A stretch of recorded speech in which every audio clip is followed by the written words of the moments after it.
करवा चौथ मैया की जय। एक साहूकार था जिसके 7 बेटे थे और एक बेटी थी। सातों भाई और एक बहन साथ बैठकर भोजन किया करते थे। एक दिन कार्तिक के कृष्ण पक्ष की चौथ का व्रत आया तो साहूकार की पत्नी, उसकी बहू और उनकी बेटी ने व्रत रखा। शाम को जब सभी भाई भोजन करने बैठे तो उन्होंने अपनी बहन से कहा, आओ बहन, भोजन कर लो। बहन बोली, आज मेरा करवा चौथ का व्रत है, इसलिए चांद निकलने पर और उसे अर्घ देने के बाद ही भोजन करूंगी।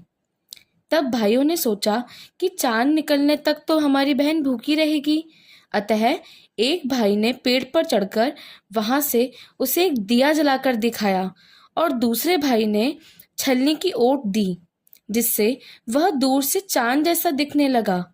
फिर शेष भाई अपनी बहन को उस नकली चांद को दिखाकर कहने लगे, बहन, चांद निकल आया, चलकर उसे अर्घ दे दो। बहन अपनी भाभीियों से बोली, चांद निकल आया भाभी, चलो अर्घ दे के पूजा कर लें।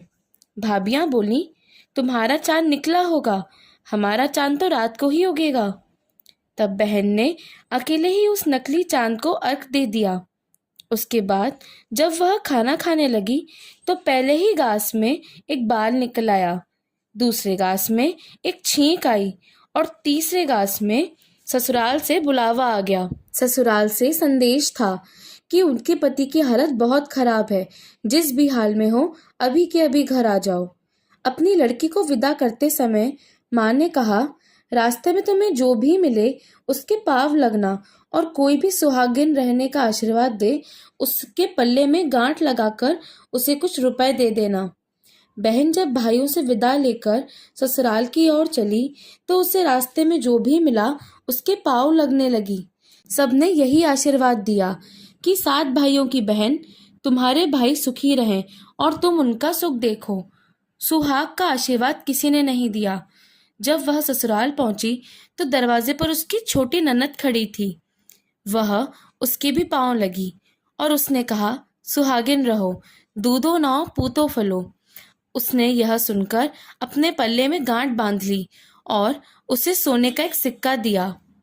जब वह भीतर गई तो उसने देखा कि उसके पति का मृत शरीर जमीन पर पड़ा है। यह देखकर वो बहुत रोई, बहुत शोक मनाया। जब सभी लोग उसके पति को ले जाने लगे तो हट करने लगी कि मैं भी साथ चलूंगी, मैं भी साथ चलूंगी। तब सभी बड़े बूढ़ों ने सोचा कि ठीक है, इसको साथ चलने दीजिए। शमशान पहुंचने के बाद जब उसके पति को अग्नि संस्कार के लिए लेके जाने लगे तो उसने रोक दिया कि मैं इन्हें नहीं जलाने दूंगी। तब सभी ने कहा कि पहले तो हमारा बेटा खा गई और अब उसकी मिट्टी भी खराब कर रही है, इसे यहीं रहने दो और एक झोपड़ी बना दो।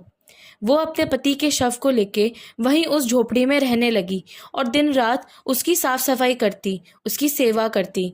उसकी छोटी ननद रोज सुबह शाम 2 टाइम का खाना उसके लिए उसी झोपड़ी में लेके आने लगी। इसी प्रकार समय बीतता चला गया और मार्गशीर्ष की चौथ आई और वह चौथ माता से बोली, हे माता, आप मेरा उद्धार करोगी, आपको मेरा सुहाग देना पड़ेगा। तब उस चौथ माता ने बताया, पौष की चौथ आएगी, वह मेरे से बड़ी हैं, उन्हीं से कहना। इतना कहकर चौथ माता चली गई। फिर अगले महीने पौष की चौथ आई और उन्होंने भी यही कहा कि आगे आने वाली चौथ हमसे भी बड़ी है, उन्हीं से कहना। इस प्रकार माघ, फाल्गुन, चैत्र, वैशाख, ज्येष्ठ, आषाढ़, श्रावण और भादों की चौथ आई और सभी चली गई। फिर जब असोज यानी अश्विन की चौथ आई तब उसने बताया, कार्तिक की चौथ ही तुम्हारे सुहाग को वापस कर सकती है, वह आए तो उनसे विनती करना। फिर वह भी चली गई। जब कार्तिक की चौथ आई तो उन्होंने बोला, भाइयों की प्यारी करवा ले, दिन में चांद उगाने वाली करवा ले, व्रत खंडन करने वाली करवा ले। यह सुनकर वह चौथ माता के पांव पकड़कर गिड़गिड़ाने लगी, हे चौथ माता, मेरा सुहाग तुम्हारे हाथों में है, आप ही उन्हें बचा सकती हो, मुझे सुहागिन कर दो। तो माता बोली, तुम्हारे व्रत भंग कर देने से भगवान श्री गणेश और मैं दोनों ही अप्रसन्न हो गए थे, इसी कारण तुम्हारे पति वीर गति को प्राप्त हुए। अब यदि तुम पुनः पूरे विधि विधान के साथ व्रत करोगी तो तुम्हारे पति को पुनर्जन्म मिल जाएगा। यह सुनकर उसने विधि विधान पूर्वक व्रत किया और चंद्रमा निकलने पर उसे अर्घ दिया। व्रत को विधि विधान पूर्वक संपन्न करने से माता और गणेश जी दोनों ही अत्यंत प्रसन्न हुए और उन्हीं की आज्ञा से करवा माता ने अपने टीके से रोली निकालकर और अपने नाखूनों से मेहंदी निकालकर उसके पति पर छिड़काव किया और उसके बाद उसका पति उठ के बैठ गया और बोला, आज तो मैं बहुत सोया। तब पत्नी बोली, पूरे 12 महीने सोए हो, आज गणेश जी और करवा माता की कृपा से ही उठे हो। हे करवा माता, आपने जिस प्रकार उस पति को आयु प्रदान करी, वैसे ही हम सभी के पतियों को दीर्घायु प्रदान करना और हम सभी को सुहागन रहने का आशीर्वाद प्रदान करना।